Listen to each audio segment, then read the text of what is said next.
Hello everyone, good morning. Welcome back to my channel Anuj blog. আশা করি তোমরা যে যেখান থেকে আমার ভিডিওটা দেখছো সকলে খুব খুব ভালো আছো। আমরাও অনেক অনেক ভালো আছি। আজকে নতুন দিনে নতুন আরও একটা ভিডিও নিয়ে চলে আসলাম। আশা করি ভিডিওটা তোমাদের খুব ভালো লাগবে। তো আজকে হচ্ছে সোমবার আর এখন ঘড়িতে সময় হয়েছে সকাল 7:30। এই সকাল থেকে ভিডিওটা শুরু করছি। চলো ব্লগটা দেখতে থাকো, আশা করি তোমাদের ভালো লাগবে। প্রত্যেক দিনের মতোই ব্লগের শুরুতেই বড়দের আমার প্রণাম আর ছোটদের বুক ভরা ভালোবাসা জানাই। তো আজকে হচ্ছে সোমবার আর এখন ঘড়িতে সময় হয়েছে সকাল 7:30। আমার মাম্মাম এইমাত্র ঘুম থেকে উঠেছে। এইমাত্র বলবো না, বেশ কিছুক্ষণই হয়েছে ঘুম থেকে উঠে ওর খাওয়াটা আগে হয়ে গেছে। আর এখন এই যে ওকে মুখ চোখটা মুছিয়ে ফ্রেশ করিয়ে দিলাম। আজকে একটু ব্যতিক্রমী হয়েছে। ব্যতিক্রম বলতে আগে খাওয়া হয়ে গেছে, তারপরে মুখটা মুছিয়ে দিলাম। তো চলো ওইদিকে মামামকে মুখটা মুছিয়ে দিয়ে ও এখন বারান্দায় খেলাধুলা করছে আর আমি এদিকে চলে আসলাম রান্নাঘরে। তো সকাল 8টার মধ্যে আমাকে রান্না তুলে দিতে হয়, তো 8টা বেজে গেছে। তো আমি রান্নাটাও তুলে দিয়েছি। রান্নাঘরে গিয়ে ভাতটা বসিয়ে দিলাম আর এখন এই যে সবজিগুলো কেটে নেব। এটা হচ্ছে পালং শাকের শীষ। তো আজকে এই পালং শাকের শীষ দিয়েই চচ্চড়ি বানাবো। তো এই যে পালং শাকটা কেটে নিয়েছি, এখানে ছোট ছোট করে গাজর, আলু, শিম, তারপরে বেগুন দিয়েছি। এটা দিয়ে আজকে চচ্চড়ি বানাবো। আর এই পালং শাক, শিম এগুলো তো আমাদের নিজেদেরই, মানে জমিতে আমার শ্বশুরমশাই অনেক ধরনের এই শীতকালে সবজি লাগিয়েছে। শাক লাগিয়েছে, মূলো, তারপরে আলু, শিম অনেক কিছু লাগিয়েছে। তো একদম টাটকা টাটকা সবজি শাশুড়ি মা তুলে নিয়ে আসলো সকাল সকালে। আর আমি এই যে কেটে বেছে একদম রান্নাটা চাপিয়ে দিয়েছি, মানে উনানে রান্নাটা বসিয়ে দিয়েছি। তো আজকে আমি এই যে উনানে রান্না করছি। আর এই শীতকালে উনানে রান্না করতে তো বেশ ভালোই লাগে। তো এদিকে উনানে আমি রান্নাটা বসিয়ে দিলাম, চচ্চড়িটা হচ্ছে আর এদিকে পোস্তটা রেডি করে নিচ্ছি। তো আজকে আলু পোস্ত বানাবো। পোস্তটা শিলনোড়ায় বেটে আমি একদম রেডি করে দিলাম আমার শাশুড়ি মাকে। এবার আমার শাশুড়ি মা রান্না করবে বাকিটা। তো আমি প্রথমটুকু রান্না করলাম আর শেষটুকু আমার শাশুড়ি মা রান্না করবে, কারণ আমার হাজব্যান্ড কয়েকদিনের জন্য বাইরে যাবে। তো ওকে ওর জামা প্যান্ট তারপরে সব কিছু গোছগাছ করে দিতে হবে, ওই জন্য। তো মামামকে সকালবেলায় একটু বিস্কুট খাইয়েছিলাম। তো মামামকে ভাত হওয়ার পরে পরেই দেখো মামামকে খেতে দিয়ে দিয়েছি, কারণ ও আর কিছু খায়নি।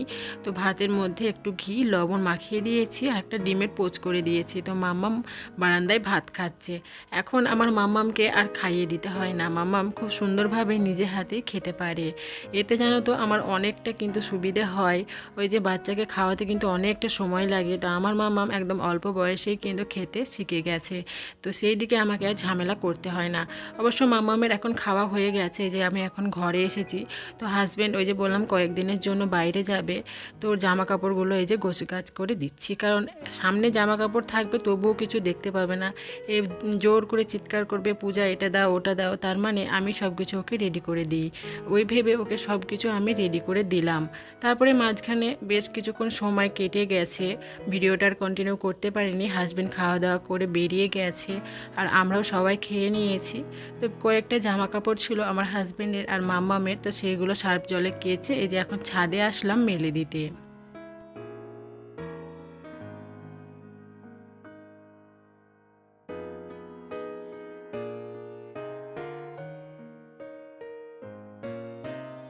আর এই শীতে ছোটোবেলায় একদমই না কাজের তালগোল কিছুই পায় না। যদি একটু বসি বা রেস্ট নিই তাহলে না তারপরে যে কাজটার আর কোনো তালগোল পায় না। তো একদম তাড়াতাড়ি কাজগুলো করতে হয় হাত চালিয়ে। আর মামামের তো প্রত্যেক দিনের জামা কাপড় থাকেই। বাড়িতে একটা বাচ্চা থাকলে তার অনেকগুলোই জামা হয় সারা দিনের।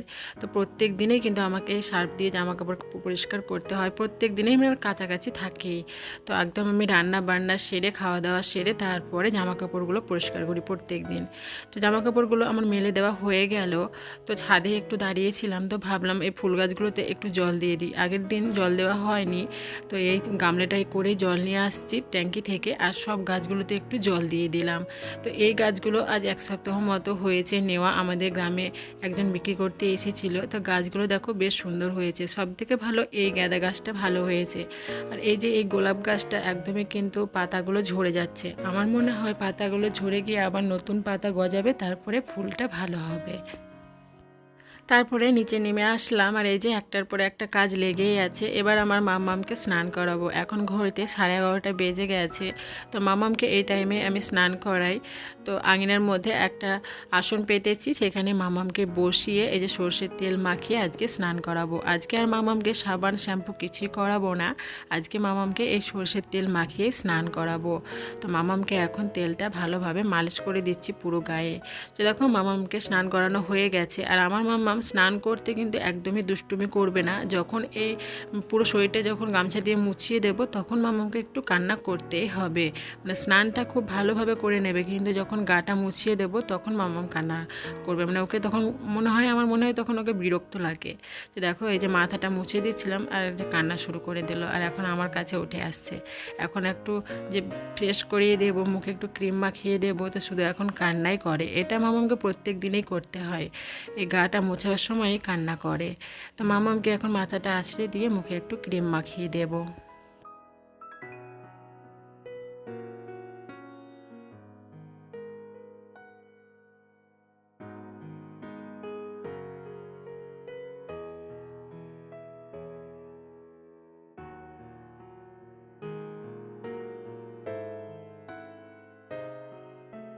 তারপরে এই যে প্রত্যেক দিনের মতোই স্নান করেই দিয়েছি, আর মাম্মাম ঘুমিয়ে গেছে।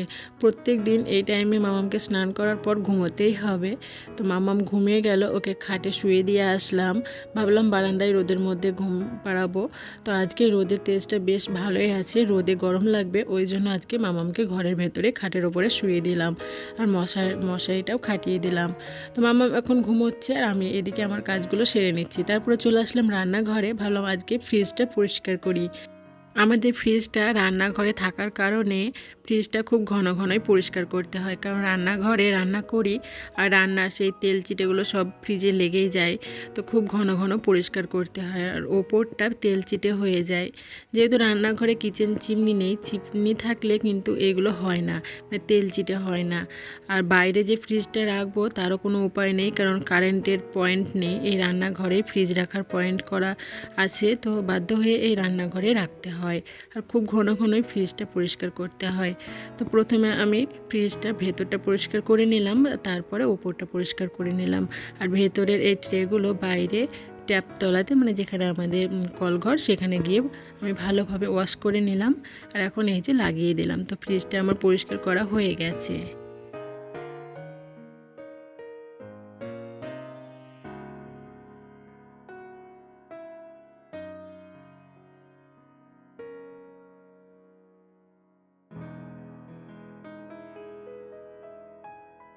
ফ্রিজটা বেশ ময়লা হয়েছিল, তো পরিষ্কার করার পর একদম নতুনের মতো চকচক করছে। তো পরিষ্কার করা হয়ে গেছে, এখন ফ্রিজে সব জিনিসগুলো এই যে ভরে রাখছি।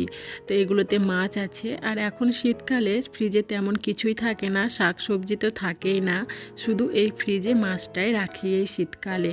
তো মাছগুলো এই যে টিফিন বক্সে ভরে রেখেছি, মাছের বক্সগুলো ফ্রিজে রেখে দিলাম। তো তারপরে দেখো শ্বশুরমশাই সকালে বাজারে গিয়েছিলো, তো বাজারটা না ব্যাগ থেকে আর নামিয়ে নেওয়াই হয়নি, মানে গুছিয়ে রাখাই হয়নি, সে ব্যাগের মধ্যেই ছিল, মানে সময়ই পাচ্ছিলাম না, একটার পর একটা কাজ লেগেই আছে। তো যাই হোক, এখন এই যে একটু সময় পেয়েছি, তো সবজিগুলো এখন বার করে রাখছি। সবজিগুলো গোছগাছ করে রাখবো, তারপরে স্নান করতে যাব। তো এই যে সবজিগুলো নিচে এইভাবেই রাখি, এই শীতকালে পুরো শীতকালটাই সবজি বাইরেই রাখি, ফ্রিজে রাখি না, ফ্রিজে শুধু মাছটাই থাকে। তো সবজিগুলো বার করে রাখলাম, গুছিয়ে রেখে দিলাম। আর এই যে মুদিখানার দোকানের কিছু জিনিস শেষ হয়ে গেছিলো, তো শ্বশুরমশাইকে আনতে বলেছিলাম, তো সেগুলো গুছিয়ে রেখে দিচ্ছি। তেল, বিস্কুট, তারপরে বেসন, এগুলো চিনি সব শেষ হয়ে গিয়েছিলো, সেগুলো সব কিছু গুছিয়ে রেখে দিলাম। আর এখন বেসনটা এই যে কৌটোর মধ্যে রেখে দিচ্ছি, মানে যে জিনিসগুলো যেখানে থাকে সেগুলোই সুন্দরভাবে গোছগাছ করে রেখে দিচ্ছি।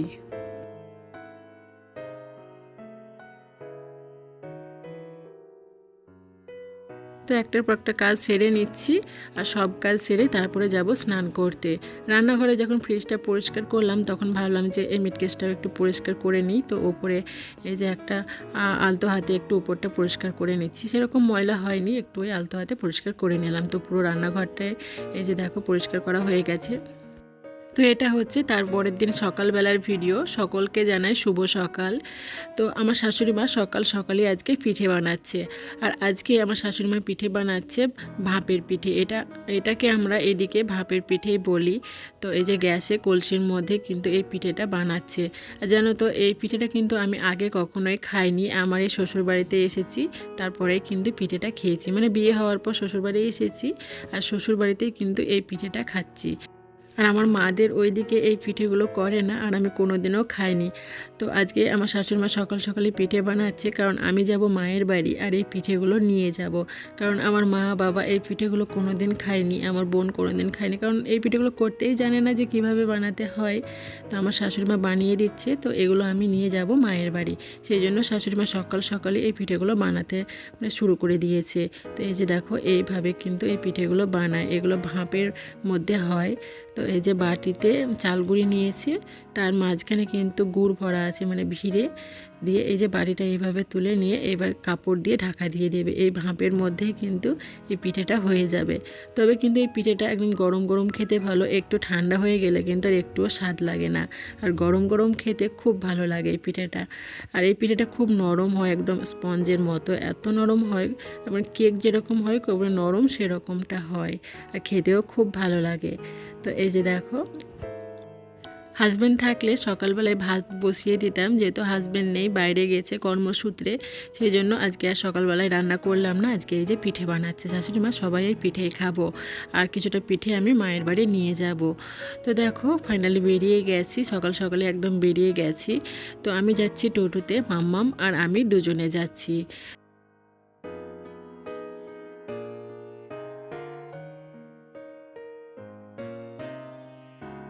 তো তারপরে এই যে মায়ের বাড়ি চলে এসেছি, আর মাম্মাম, আমি, মাম্মামের দাদু, দিদা, মাসি সবাই মিলে এখন ছাদে বসে আছি। তো এখন এই যে সন্ধে 6টা কি 6:30 মতো বাজে, সন্ধে হয়ে গেছে। তো এদিকে আমার বোন মামামের জন্য বানাচ্ছে চাউমিন। 1 প্যাকেট মতো রয়েছে চাউমিন, সবার জন্য হবে না। তো বাবা বলল যে সবার জন্য বানা, আমি আরও দোকান থেকে এনে দিচ্ছি।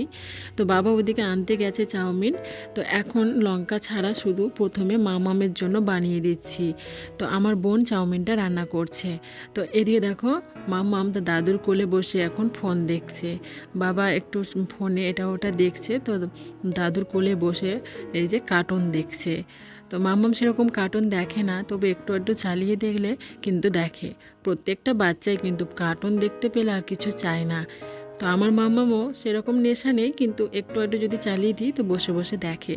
তো ওইদিকে দেখো গল্প করতে করতে এই যে মামামের জন্য চাউমিনটা হয়ে গেছে। তো এই চাউমিনটা শুধু আমার মামামের জন্যই করেছে, মামামের মাসিমণি লঙ্কা ছাড়া, এরপরে আমাদের জন্য হবে। তো প্রথমে এই যে এই থালাটা করে মামামের মাসি খেতে দিল। তো এই যে দেখো মামাম খাচ্ছে। তো প্রথমে চামচে করে খাচ্ছিল, তো চামচে না এই চাউমিনগুলো উঠছিল না, তারপরে মামাম হাত দিয়ে খেতে শুরু করলো। তো চলো মাম্মাম এদিকে খাওয়া দাওয়া করুক, আর চলো আমরা ভিডিওটা শেষ করি এখানেই। তো চলো বন্ধুরা, আজকের মতো ভিডিওটা এখানে শেষ করছি, বিদায় নিচ্ছি। দেখা হবে নেক্সট কোনো একটা ভ্লগে। ততক্ষণের জন্য তোমরা সুস্থ থেকো, ভালো থেকো, সকলকে খুব ভালো রেখো। আর হ্যাঁ, আমার এই ছোট্ট ভিডিওটা যদি তোমাদের ভালো লাগে তো অবশ্যই একটা লাইক আর কমেন্ট করে জানিও যে ভিডিওটা কেমন হয়েছে। আর তোমরা যারা আমার নতুন ভিউয়ার্স রয়েছো তাদের কাছে আমার একটাই অনুরোধ, যে প্লিজ আমার চ্যানেলটা সাবস্ক্রাইব করে আমার পরিবারের একজন সদস্য হওয়ার অনুরোধ রইল। তো চলো ভিডিওটা এখানে শেষ করলাম, টাটা, দেখা হবে নেক্সট কোনো একটা ব্লগে।